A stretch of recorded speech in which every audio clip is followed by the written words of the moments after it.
Welcome once again to SoCo Chat. I'm your host, Paul Gullickson, Communications Manager for the County of Sonoma. And today is our final installment of our four-part wildfire prevention and preparedness series called SoCo Ready. The series seeks to arm you with all the information and resources you need to make sure you're ready for this year's fire season. In our first segment, we gave you an overview of what the fire season looks like for Sonoma County. In our second episode, we looked at what work has been done to prepare our wildlands areas in terms of vegetation management. And our third segment focused on what you could do around your house to protect your house and do what's called home hardening. Today, we're focused on that last part, which is what you can do to get ready when you receive that evacuation order, how you can protect yourself and your family and get out as fast as possible. And today, to help us with that discussion, we have as our guest Dr. Nancy Brown, who's Community Preparedness Program Manager for the County of Sonoma and one of our good friends. But before we get to talk with Nancy, as always, I want to start with our trivia question. And this one is really an interesting one. Did you know that during the 1900 Summer Olympics and the World's Fair, which were held simultaneously in Paris, that professional firefighting was one of the competitions? Your question is, what countries won the gold and silver medals that year? And as a bonus, there also was a competition for volunteer firefighting crew. Which countries won the gold and silver in that? Those are your questions. And I'm eager to talk about that when we get some answers. If you know the answers, call us at 707-565-2242 or email us at publicaffairs@sonoma-county.org. And as always, if you're correct, you'll not only have a chance to win one of our SoCo Chat mugs, but you'll also have your pick of our community preparedness items provided by our dear friends at the Department of Emergency Management. We have radios, first aid kits, all kinds of things for you to pick from. So you don't want to miss out on that. So call us with your questions. And with that, let's get to our discussion. Welcome once again, Nancy, to SoCo Chat. Hello, how are you? Good. Well, a lot has been happening. Right? Yeah. So let's start with, we kind of just had a reminder how fast a fire can come upon us and how fast fire season can come upon us. We just had the 1,200-acre point fire up near along Dry Creek Valley. Roughly 200 individuals were actually given evacuation orders, and another 400 were put on evacuation warnings when the fire broke out on Father's Day. From your observations, were people ready for this? I mean, have we fallen out of practice? We got so ready at being ready between 2017 and 2020, but we really haven't had a big fire since 2020, knock on wood. Are we falling out of practice here? So yes and no. Okay. So specifically that area has had fire in their area in 2020. There's also a lot of really great community groups in that area that are working on preparedness. So there's a number of organized COPE communities organized to prepare for emergency COPE groups in that area. It's just a lot of people in that area who have kept that project alive, trying to make sure that they're ready.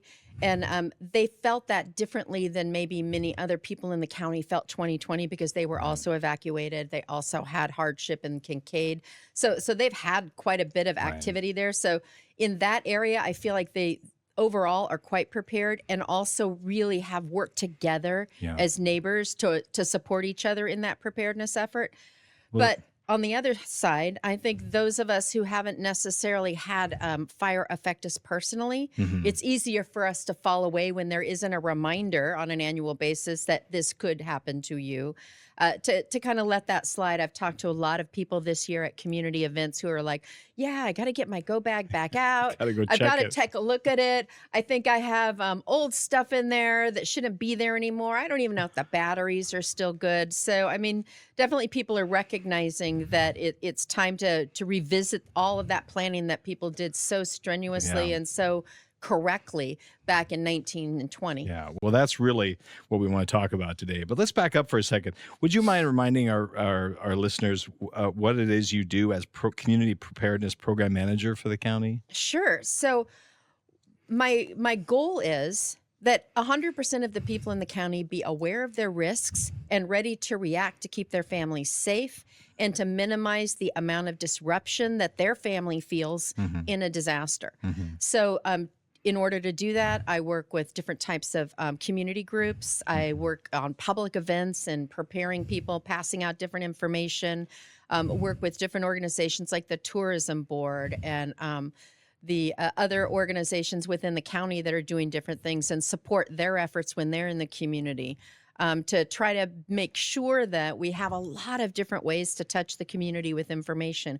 We have an advertising program to just put general advertising out about making sure you know your zone and you know what is in your go bag. And we do a lot of social media and things like that, as well as all those personal events and things so that we can be sure to try to reach everybody where they are and remind them this is important. Yeah. And again, it's not just people who live in those remote areas like we saw up on Dry Creek, but you could be living in an apartment in a heavily urbanized area and you still need to have a go bag, right? You do. And it's not just wildfire. Although we're talking about wildfire today, everybody recognizes that we have an earthquake risk. We have a pandemic risk. We have lots of different risks. So preparedness, the right preparedness, is an all hazards approach. Where it's really going to help you no matter what happens. If you lose your job, you have extra food in your home, whatever that is, that it's going to help you through any disruption in your household and help keep that a little bit smoother and allow you to recover faster. And this latest fire came as a little bit of a surprise because it's pretty early in the fire season, right? I mean, we think maybe we start thinking about it in August, right? But that's not the case. It knocked our socks off for sure. Yeah. So we need to start planning these things earlier in the year or revisiting these things. Yeah. And May is what's the name of that? I think it's Wildfire Awareness Month. So that's actually a really good choice, right? Because it's way before we really have enough dry brush and things like that to be able to escalate a wildfire, hopefully. But we're really just we need to be thinking year round that preparedness is something that's just a standard for us, that it's not unusual, it's not special, it's not because of something, it's just the way we do business as a family. Well, based on the questions you get from the community, what do you think are the most important things people need to learn and do in preparing for evacuation in particular? So especially in wildfire season, it's the go bag. That go bag is a very important thing because we need you to be able to react like that and be ready immediately to leave your home. We don't know where the fire will start. We would love to have the fire start somewhere else and slowly come towards us. So we have lots of time to let people know what to do, but it could start 2 miles from your home. A fire can start anywhere in the county. So you need to be ready when you're warned or when you actually see the fire yourself that it's time to go right now, and be ready to grab that go bag and be confident that you have the minimal amount of things you need to get out of the house quickly and easily. Because anybody who delays that leaving because they just want to grab one more thing is risking their life. And if they have people with them, the life of everybody with them. Yeah. Well, I'm kind of smiling right now because my wife and I were talking about this morning. We actually have a go bag, a go suitcase, an old suitcase we have in our hall closet. I don't think we visited it for a few years, and we were sort of speculating what's in there. We probably need to replace a few items, including I was mentioning my kids' clothes. I think they still have some clothes in there, and they don't even live at home anymore. So I think it's probably good for all of us to dig out those things and go through them. And so tell us, what are some of the most important things we need to have in our go bag? So particularly paying attention to things that are going to make a difference in your health. So if you have life-saving medication, if you have particularly dietary requirements that are required for you to stay healthy, making sure that your go bag can take care of those things. And then your most important copies of your most important documents, food and water, but just for 3 days, not for a long period of time, not gallons of water, but enough water for your minimum requirements for a few days. So maybe 3 or 4 of the 16-ounce bottles of water, that type of thing, to make sure that you can still grab the go bag, right? Because the grab and go is the key. Yeah, it's don't make it too heavy. Oh my God, my husband's not home and I can't carry this. So you want to make sure that you can grab it, you can take it with you, and that it has just the minimum amount of things you need, and then the things that are most important to you. Yeah. Well, it's funny. If you Google it and go for go bag, you can see some of these bags that are hundreds of dollars, and with survival knives and all these things, and it's like you're getting ready for the apocalypse.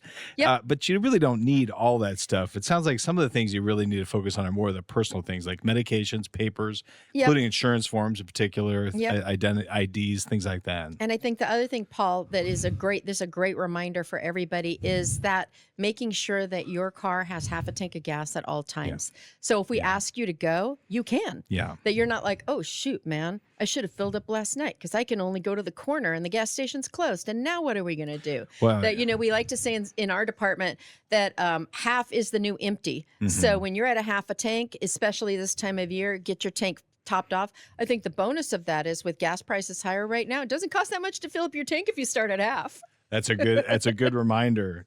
My wife reminds me of that all the time. If the tank ever gets below half, because we do remember what it was like in 2017. We had those long lines at the gas station. Right. And you don't need to do that. There. Again, so much of preparedness is not that. It's that it's going to make it easier for you to get through. Right. That these are things that you're already under a lot of stress, right? You've been asked to leave your home. That's a big deal. That's not a little thing. And you don't know what you're going to come back to. How much more stress do you need to put on yourself? Exactly. Let's put as little stress on ourselves as possible and make sure that everything we can control, we've controlled. Yeah. Well, let's. So in order to grab our go bag, we first need to get the alerts, right? So how can we make sure people are signed up for all the alerts that they need to, so for their phone, at home, or whatever else? So a lot of the alert systems that we use are cellular phone based. Okay. So that would be our SoCo Alert, and you can go to socoemergency.org. Hopefully everybody knows that's our website for everything. And at the Get Ready tab on that very first thing, you have a whole page of how to sign up for different alerts. Signing up for SoCo Alert is a great idea. Depending on where you live, signing up for Nixle or Civic Ready. And in Santa Rosa specifically, they use Civic Ready, not Nixle. Got it. So signing up for those alerts to get additional information. Everybody's phone should be able to receive a wireless emergency alert. So like those Amber Alerts, the opportunity to get that loud tone to let you know something's going on. And then, of course, our old-fashioned emergency alerts that come over our phone, our radios and televisions, we can also use. And then, of course, the NOAA weather radio, so NOAA, National Oceanographic Atmospheric Administration We have radio. one of these as a giveaway gift. Yep. So the NOAA weather radios can be purchased with a public alert feature. Okay. And the reason we really love this as an alternate, especially when we talk about wildfire, is because very often our power lines are affected by wildfire. So when your power lines go down, sometimes also your cell towers go down, and the cell tower systems can be fragile in a wildfire. So now if your whole cell system's knocked out, we're gonna have a hard time reaching you. Yeah. But the NOAA weather radio band is a radio band, so completely different than all of those other systems. So it gives us a whole different way to reach you. It also sets off a loud tone. It allows us to actually probably wake you up. It's that loud. Yeah. And let you know something's happening and give you situational awareness quickly you need to start checking into the news and see what's going on. Yeah. So it's a really great redundancy, especially for our cell system when it can be fragile. Yeah, that's a really good point. And also a reminder to make sure that we have our cell phones powered up in addition to our gas tanks full, and make sure we have our power cords with us as part of our go bags, right? Absolutely. Yeah, absolutely. Those are really important. Well, what about having Supervisor Gore talked about, we had him on as a guest, the importance of having a meeting place for your family. Do you hear families, are they doing this as part of their preparations? And so it's a great point that maybe we're not all together. Yeah. Maybe some of us are at school and some of us are at home. Or you have two cars and you load up two cars. Yeah, and you go somewhere. So having a meeting place that's not in your area is a great idea, but also having as a backup that if an evacuation's called, that you'll meet at our temporary evacuation point, the TEP, is also a really good choice, because anytime we order an evacuation, we also set up that temporary evacuation point so that people getting out have somewhere to go immediately while we look at the possibility of setting up shelters and other things. So making that a rally point can also be a really good choice as a second solution, depending on how far away from your home you need to get. Or tell us about the TEPs, the temporary evacuation points. What kind of services are available? Are any services available there? So there's a lot of different services that can be available to you. We have human services personnel that staff a temporary evacuation point 24 hours a day. They're on hand there with limited amounts of food and water to help you out, and also to help you. So if you're like, I don't know what hotel to go to, can you help me figure that out? They can help you figure that out. I need medical attention. They can help you find medical attention.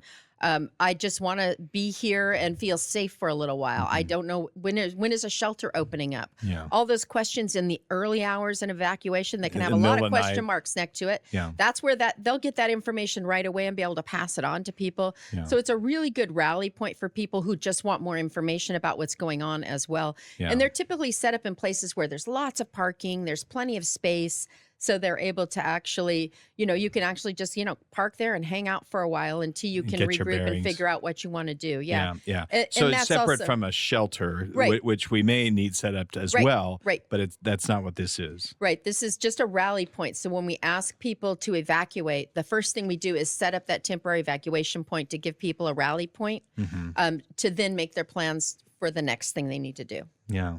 Well, those TEPs can be really, really helpful. So you also to help people get ready. You also host evacuation drills, and where the public can actually take part and go through all of these themselves. Tell us about those, and do you have any coming up?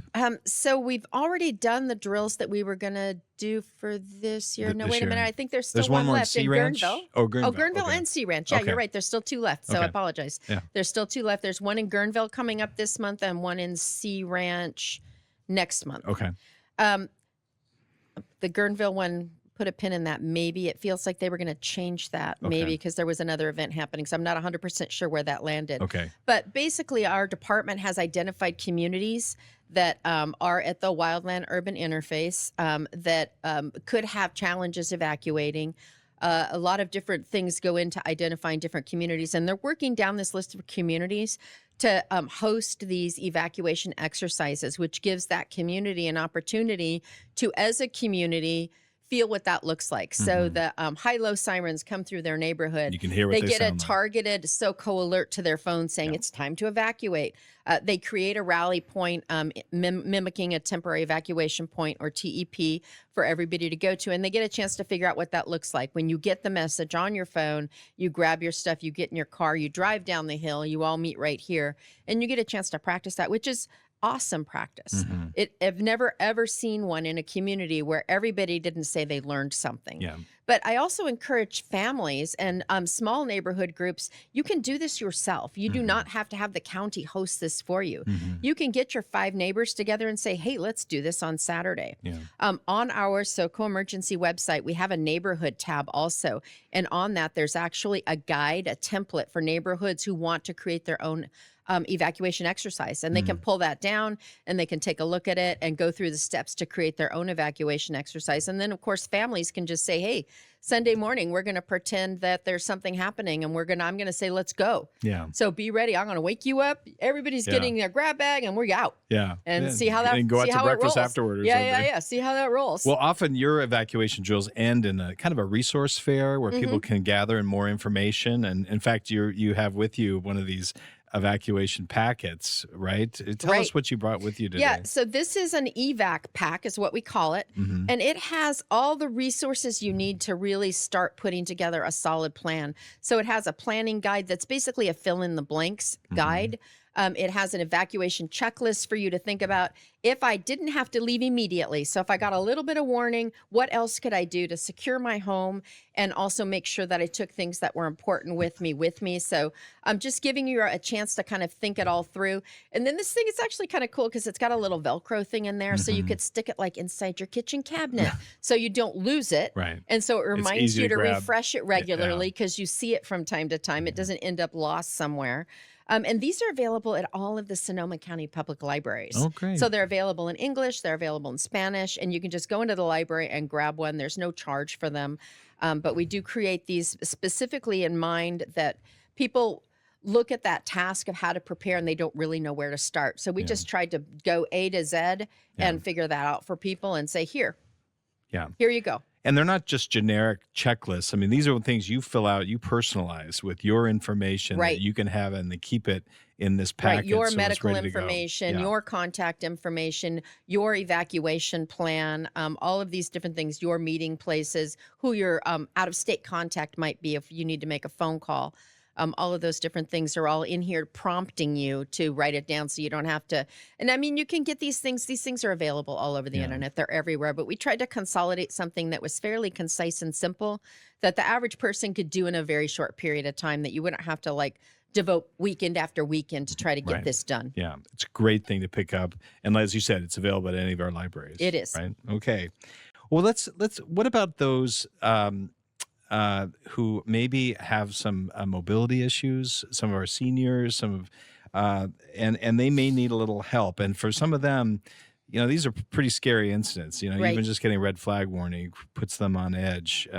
What do you suggest for them? What advice do you give them? So we do have the capacity in the county for paratransit. Mm-hmm. So they can call 911 or paratransit. I think. Do you have a phone number for them with you? I do. I actually have wrote it down. It's Yep. 707-573-3377. That's 573-3377, and that's for paratransit volunteer wheels. And so this can help you get out. But honestly, in a major event, so if it's a big event, Point Fire was a pretty small event, so it was very manageable on all different fronts. But if you're looking at a bigger fire, a Kincaid-sized fire, these people are going to be very busy. So the real solution is to look right in your own neighborhood and see who you can find that can assist you should you need to evacuate.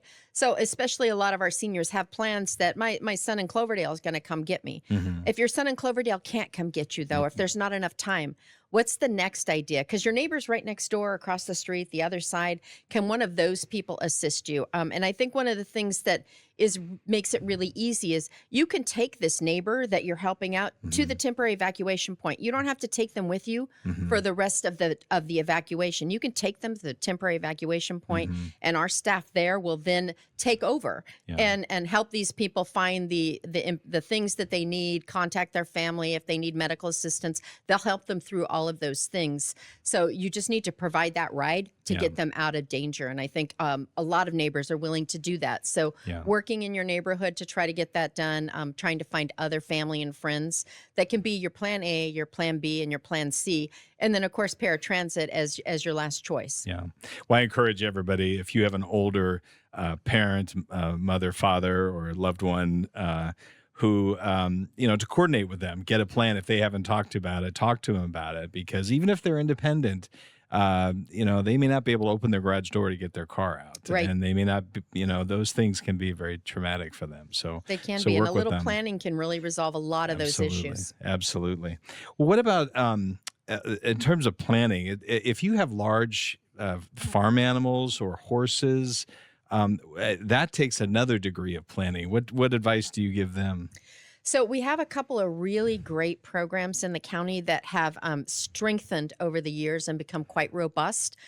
CART, which is Community Animal Response Team, which works with Sonoma County Animal Services, is one of the programs that can help look after animals that you need to leave behind.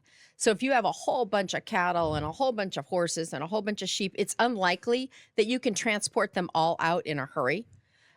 So making sure that you always have food on hand and that you always have supplies on hand for your animals, that you can make sure you leave them full of food, full of water. And then whenever it's safe to go in, even if people aren't allowed to go in, our response teams, as soon as it's safe to go in, can go in and look after those animals. Whenever there's an emergency that's required an evacuation, there'll be a phone number for animal services where you can call and tell them the circumstance that you find yourself in, that you left X number of animals. This is where the food is that you left. This is where this is how you care for them. And then when they can go in and take care of and look after those animals. So I think it's a really great service. The animal response team can also help get animals out. Yeah. But again, if you have a whole bunch of animals, it's unlikely that you're going to get all of those animals out. So thinking through, are there gates you need to open up so that they can move around freely themselves? Protect themselves. Do you have enough food on hand at all times? So you don't want to get down to the last bale of hay, right? You need to make sure that you have in this time, again, empty is the new black. What are we saying? Half is the new empty? half is the new empty. There it is. That's right.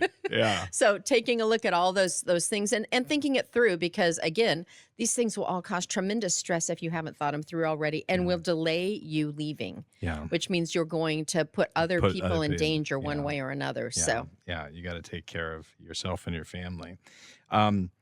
So I wonder if you could just have a real quick clarification. We sometimes still get questions about the difference between an evacuation warning and an evacuation order. Would you clarify that? Sure. And so when you receive an evacuation warning, this is your heads up. Mm-hmm. So this means there is a potential that you may need to be evacuated, but at this time, the danger does not seem significant enough to ask you to leave. Mm-hmm. The sheriff makes these decisions, by the way. Okay. So the sheriff, in combination with other professionals, our fire professionals, other people taking a look at what the danger and the risk look like, how it's likely to progress, make these decisions on public safety. And so when you're issued a warning, it means there's a likelihood you may have to leave, but you don't have to leave right now. But of course, this is your total heads up to start getting everything in a row. If you need extra time, this is a great time to just go ahead and leave. Right. If you find it really irritating to be in lots of traffic, this is a really good time to leave when less people are leaving. Yeah. Worst thing that can happen if you leave early is that you'll have to come home for no reason. Yeah. Which is not the worst thing in the world to have happened, right? And then the evacuation order means you are in significant danger. Professionals have made that decision that where you live and where you are could be significantly threatened by whatever that is, and you need to leave now. Yeah. So and anytime you receive an evacuation order that says leave now, you need to leave now, because people who are way smarter than you and me at assessing danger have assessed that and said, these people are in harm's way, they need to go. Yeah. And evacuating when you're told to is a help to your community. It helps firefighters and first responders to do their job. When they have to come out and order you or urge you to get out, you're taking time away that may be necessary to save lives. Absolutely. Absolutely. Yeah. Well, let's end on this point. Most important thing, or one of the most important things, know your evacuation zone, right? Right. And tell people about where they can find, if they don't know their evacuation zone number, why that's important and where they can find out that number. And maybe I'll step back one step, which is that what is an evacuation zone? Yeah. So an evacuation zone is a designated alphanumeric number for where you live. Mm-hmm. So this is, the whole county is broken up into evacuation zones. It's like a jigsaw puzzle. It's a jigsaw puzzle. Everybody who lives anywhere, whether it's in a city or in the county area, has a number or a letter or a word associated with where they live. Mm-hmm. I live in Santa Rosa, so I have actually a name. So I'm Southeast 2. Mm-hmm. If you live in the county area, you might be this last fire. We had evacuation SON E2F or F2E was the zone that had to be evacuated. So everybody has a designation. It's important to know that, because that means when you get an order or a warning across your phone, you know immediately who they're talking about. Yeah. There'll also be some things that'll say it's north of the 101 and south of Santa Rosa Avenue and east of Flower, and they'll give you these other things. But when we used to only do it that way, people were very confused because they didn't always know what those four streets were. Exactly. So they were unclear if that included them or not. Yeah. But if you know your zone, when you get a warning or an order, it's going to say what zone, and you'll know immediately, does this affect me or not? Yeah. And so again, it saves time. Saves time. You can always go to our website and look it up. Yeah. So your zone is available at our Get Ready tab at socoemergency.org. Yeah. You just put in your address there, and it'll pop up and just tell you what your zone is. And that map's always available, so you could always look it up at the time. But the thing is, when everybody goes to any website, anywhere, for any reason, that website becomes very clunky and slow. Yeah. So now you're just wasting precious time. So it's just really important to go ahead today. If you don't know your zone, look it up, write it down, put it somewhere where you'll remember it, so that when the time comes and you receive a message that says you need to evacuate and it says whose zones they're talking about, you'll know immediately this is me or this is not me. Right. And I'll also point out, not only can you see your evacuation zone, but you can see what zones are under warning, which ones are under orders, and you can see where there's road closures and things like that. Yep. Wonderful website. Right? Yep. Well, I was going to end on a question of where people can find out all their most valuable information, but we know where it is. We've been talking about SoCoemergency.org. SoCoemergency.org. And it's a one-stop shop because it starts with the get ready information. So that's what we can do right now. In the middle of a response on the front page, there's a big red box that says what's happening. And then we have a response tab that you can go to where you can see where the temporary evacuation points are, where the shelters are, what's going on, the status of the emergency. And then, of course, there's a green tab that's the recover tab. So if you did have an incident that affected you personally, you can go there to get more information about what you need to know about returning to your home, about all the other recovery information that you need. So it's a really important website to have bookmarked, to know by heart, and to be able to go to easily. Yeah. And we do encourage you to get one of these packets. Absolutely. The evac pack. You can get it at any of the libraries, as Nancy has mentioned. Well, Nancy, thank you for helping us wrap up our series with these important tools for how people can help themselves when the moment comes. Absolutely, and we know, my pleasure. We know too often that it does come sometimes sooner than we expected. So thank you very much. And to our listeners, we want to remind you once again of our trivia question today. In the 1900 Summer Olympics and World's Fair, which were held simultaneously in Paris at that time, firefighter was one of the competitive events. Professional firefighting was one of the events. So our question is, what countries won the gold and silver medals in that competition? And for a bonus, which countries won in the volunteer firefighting for the gold and silver medals? If you know, give us a call at 707-565-2242 or email us at publicaffairs, one word, at sonoma-county.org. And if you're correct, you'll not only receive one of our SoCo Chat mugs, but your pick of one of the emergency supplies, which we talked about today. And you don't want to miss out on that, including our NOAA weather radios, which I'm convinced we need to add to our go bag when we check on it. So anyway, we hope you will continue to follow us and can on Spotify, Apple Music, Amazon, and of course, YouTube. Nancy, thank you very much. Thank you. And we hope to have you back again sometime to continue this conversation. Looking forward to it. Okay. We'll see you all next time.